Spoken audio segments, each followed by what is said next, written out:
Hey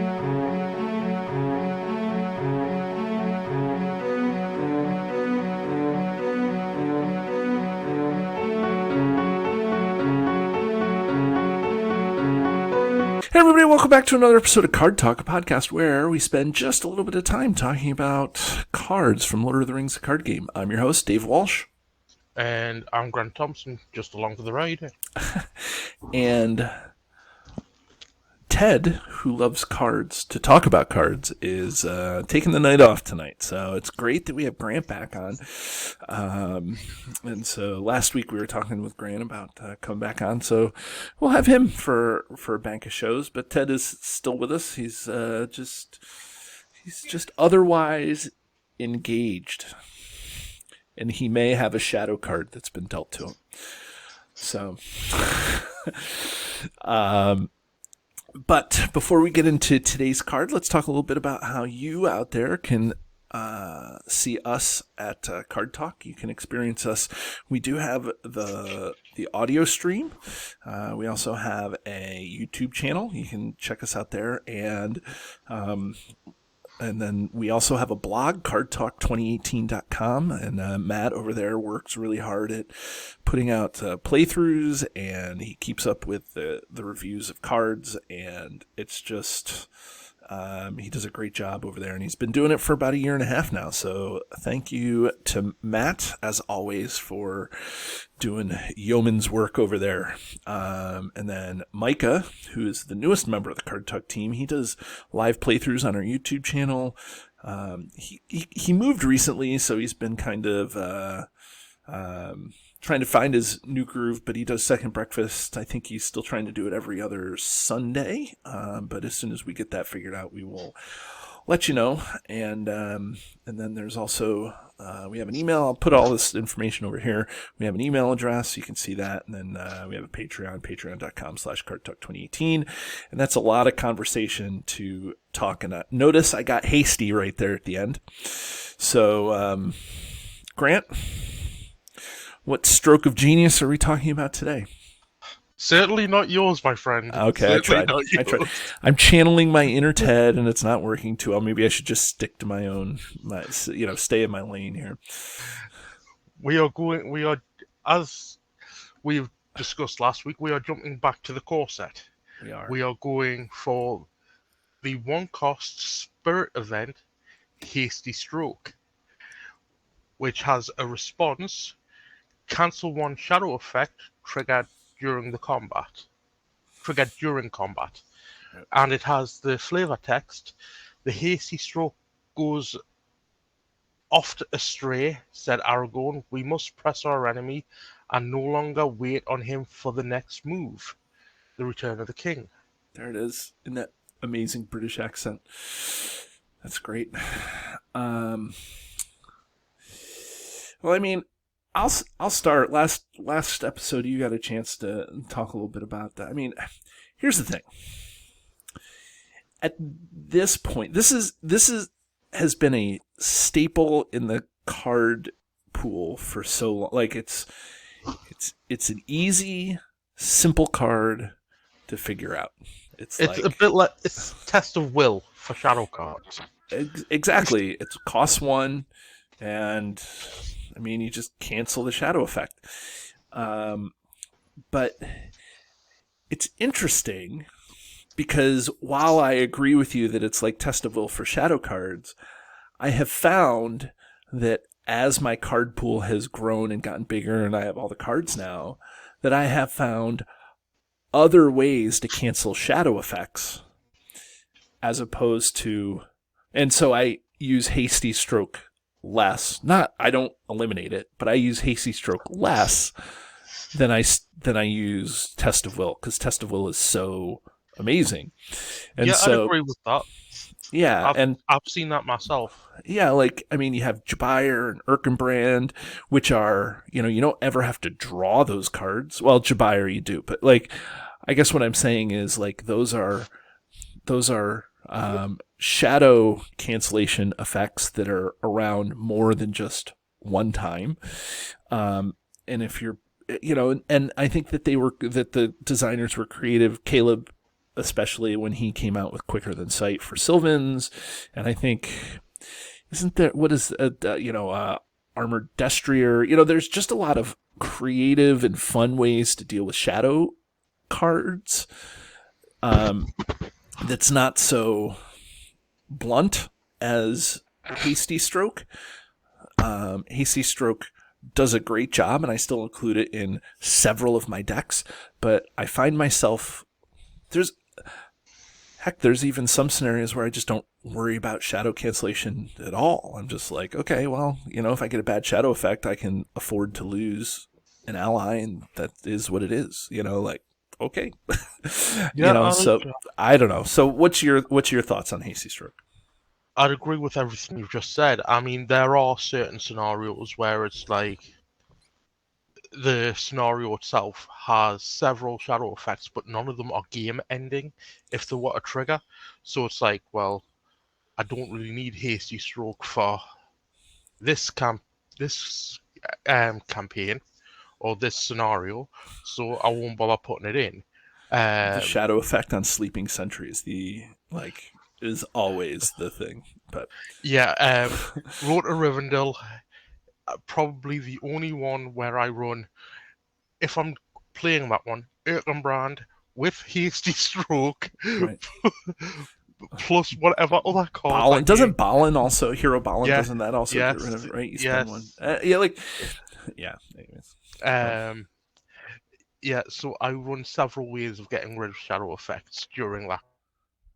But most of them, I only tend to run either likes of Balin and Erkenbrand or some form of shadow cancellation. I don't generally tend to run all forms of shadow cancellation.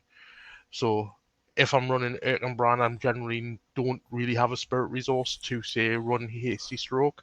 If I'm running a spirit deck, I've generally got Hasty Stroke, but I try to get Jabber out quite quickly because that's a repeatable offense. It's a repeatable offense. Yeah, it's a repeatable offense. Actually, he's really good at defense, so it's a repeatable defense. Anyways, yeah. No, I'm just kidding. So, repeatable effect that cancels shadows. Whereas, yes, he costs 5. So, looking at it in terms of cost, you have Hasty Stroke that you can use potentially up to 6 times if you use something like Dwarven Tomb or Will of the West. Right. And since you bring it up, I will tell people that there are no action windows when you reveal a shadow card. So you have to use this as a response. So you can't, if you're playing by the rules, you can't play Dwarven Tomb to pull the Hasty Stroke back into your hand to cancel a shadow effect. The shadow effect. You have to have the Hasty Stroke in your hand as a response. Yeah, to do that. So, for example, you initiate combat. They come down. You've got an action window before the attack. You then play Dwarven Tomb to bring back Hasty Stroke. So that way you've got the Hasty Stroke ready for when the attack actually commits. Right. But yes, you are correct. There is no action window between attack and shadow reveal. Right. I think also Gandalf's staff cancels a shadow effect, doesn't it? It removes the shadow effect card. Yeah, that's what I'm saying. So if you play like Silver Lamp, I don't know, like it's the way that, and I think that there are some people in the community that want to compare these like straight up Hasty Stroke to Test of Will. Like Test of Will cancels a when revealed effect. Yeah, but it's a when revealed effect on any card, right? It doesn't have to be just a treachery. It could be on an enemy or I guess a location. Yeah, whatever you're pulling out, right? But I feel like it's really apples and oranges because now you're just canceling, like instead of canceling a whole move of the encounter deck, you're just kind of canceling some sort of buff to an enemy, or I mean, I guess it could be some sort of crushing effect like the shadow effect on on Sleeping Sentry, which everybody hates and is completely unfair to the players, but that's part of it, right? Like if there's one scenario in 120 that has one, a super unfair shadow effect, and that's the way it is. That's life. But you build for that. But I still think that I think that I love what the designers did, to make shadow cancellation a little more elegant and kind of limit Hasty Stroke's use. Hasty Stroke can always be used. There's no qualifier, there's no anything. It's just like, okay, you can always include this as long as you have spirit access. So, but like I said, and Ted, I'm going to channel my inner Ted in a serious way, is that you have to draw it. Not to say that, with all the card draw effects, you're not going to ever see this. Of course you're going to see it. If you have it in your deck, you can draw it, you can get to it, and that's fine. But I think that, when it's attached to Erkenbrand is out on the board from the very beginning. So, I don't know very many people that if they have Erkenbrand run shadow control of some sort, or Jabire can take care of all sorts of shadow control. It's great. So, Balin. The only shadow cancellation I generally tend to run with Erkenbrand is the Armored Destria for the extra action. Yes, and you do that probably because of the the ready, and not because of the. Well, that's exactly it. Right. But it's an added bonus. Right. And that's the thing. So, it's so I think that this is a great card, and I think early on, even mid game cycle, this was still a staple. Mid run of the game 2015 2016, when you're 3/4 of the way through the saga, and you're in the you're just introducing the Arid Mithryn cycle, whatever it is, like Hasty Stroke is still used, but I think there's a lot more elegant and even maybe more effective ways to cancel shadow or deal with shadow cards. You don't even have to do cancellation. If you use Silver Lamp and you just know what the shadow effects are, you can, that could be just enough for you, because you can use Silver Lamp and you can play math the game at that point, where you're trying to, I'll defend with this, I'll let this come undefended, and I'll be able to take all the, like just knowing it is good. So, so this is good. So, what about the artwork, Grant? I like the artwork. Again, you can tell it's early on before they hit the groove with their artwork. Yep. But it really speaks to the flavor text of Aragorn as well, where it's just like a hasty stroke and we'll put them down before more come. Is that supposed to be Aragorn in the picture, or is that Legolas? I'm not exactly sure. I don't think Legolas had long swords, so maybe it is Aragorn. I just kind of thought that it was. I'm not sure. Legolas, but it makes sense. I'm not sure.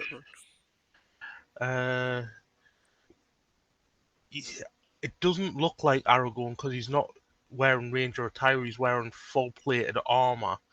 It could just be a generic character. Yeah, that's dude. Yeah. The art brief on this is dude running a sword through the neck of an orc. Pretty much. Right. But no, it does what it says on the tin. It cancels a shadow. For 1 cost, it's not a bad way to cancel a shadow. Are there better ways? Erkenbrand, you deal a damage to cancel a shadow. Armored Destria, as long as you've got another enemy engaged with a shadow card, you can discard a shadow card. Oh, we forgot the most important, with the Burning Brand. Like, Burning Brand cancels a shadow, which then became Burning restricted. Brand was released. It was but Burning Brand was brilliant until they nerfed it by giving it the restricted. Yeah, it was restricted, and you had to exhaust, right? Yeah, and it's just like, Why kill a brilliant card? I can understand why they did it, but it still hurts. Right. Yeah. Yeah, I mean, I think the art is fine. You said it's, not it's before they hit their stride with it. So yeah, I mean, that's what it is. It's just kind of good art. The character on there, if it is Legolas, it's just kind of nondescript. I actually never knew that the Hasty Stroke was somebody holding down an orc. Like, when I look at the art, I always zoom in on it and try to see it. But this is a case, I used to call it art blind. I probably say, you play the card so much, you just don't even know what's on it anymore. Yep. Unexpected Courage. Like, I know what's on Unexpected Courage, but I don't know if anybody could describe it. I know it's a spider and it's a dwarf in the middle of Mirkwood. But you just go art blind. You just don't see the art anymore when you play. Yeah, I did that up until they re-released with the revised course. It wasn't the revised course set. It was a 2-player starter edition where they had the full artwork. Yep. And we were having a look through that, and I actually zoomed in on the artwork, and it was like, oh yeah, it's Mirkwood with these spiders. Yeah, and you're talking about Unexpected Courage, right? Yeah. Yep. So, I don't know, should we ring this thing? Yeah, sure, let's give it a ring. Okay. So for anybody who doesn't know or may be new to the show, maybe you forgot, we have a highly scientific yet arbitrary system where we rank a card on a scale from 1 to 10, where 1 is the one card to rule them all, or a card that's very good, and a 10 is a card that we throw back into the fiery chasm from whence it came, or a card that's not very good. And so, Grant, I think you went first last time, so I'll go first this time. Hasty Stroke. I have to put this card in its own separate category. Most of the times when I rank a card or rate a card, I usually say, hey, this card inspires me to build a deck, or doesn't inspire me, or hey, I'm flipping past this card and I look at it. This one I have to put in its own category of staple cards that do a staple thing, right? And so you kind of want to, in a lot of ways, deal with shadow effects somehow. And, choosing to not deal with shadow effects is another way to deal with shadow effects. Just, and so when you look at this, I think it's it's a great card. It's easy to use, easy to follow.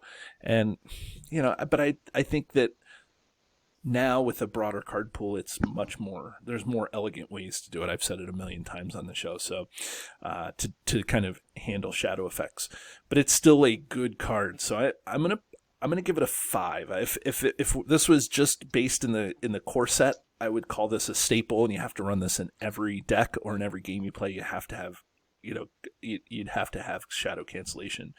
But now there's just so many other ways to deal with shadow effects that this card kind of gets pushed down to a 5, but it's still just so simple and so good. I may have given it a 4, but I'm feeling a little salty tonight. What about you, Grant? I'd agree with everything you just said, and it's another card that suffers from card pool fatigue. The more card access you have, the less value it becomes. Right. So I'll agree with you, and I'll give it the same rating, a 5. It's not a bad card. But it's no longer exceptional. Right. It's just not a staple anymore, I don't think. No, definitely not. I mean, like I say, I rarely run it in any decks now because there's so many other ways that I've generally, especially the way I build my decks, there's so many other ways to either mitigate or I just don't care about shadows. Right. Yeah, that's right. You get Grimbjorn with a Raymond of War on him. Yeah, 10 hit points. Right. You're like, well, whatever, I don't care. So, anyways, everybody, there's our episode on Hasty Stroke. And you know what? Come back next week and we'll have another core set card for you. Okay, everybody, have a great day. Do you love the content? Here's what you can do to stay connected. Become a patron. The money collected through Patreon goes into keeping the lights on here at the podcast. We love our patrons, and you can join at many different levels. Visit patreon.com/cardtalk2018. You can subscribe to us, whether you're watching our YouTube channel or you're listening to us in your favorite podcatcher. Hit the subscribe button to get notifications of all our new episodes. Didn't know we were an audio podcast? Find us by searching Card Talk to get access to our 120 plus regular episodes. Didn't know we were a video channel? Find us by searching Card Talk LOTR LCG on YouTube. And there you can find not only our regular episodes, but you can find our bonus playthroughs and other content related to the game. Want to get a hold of Ted, Grant, or myself?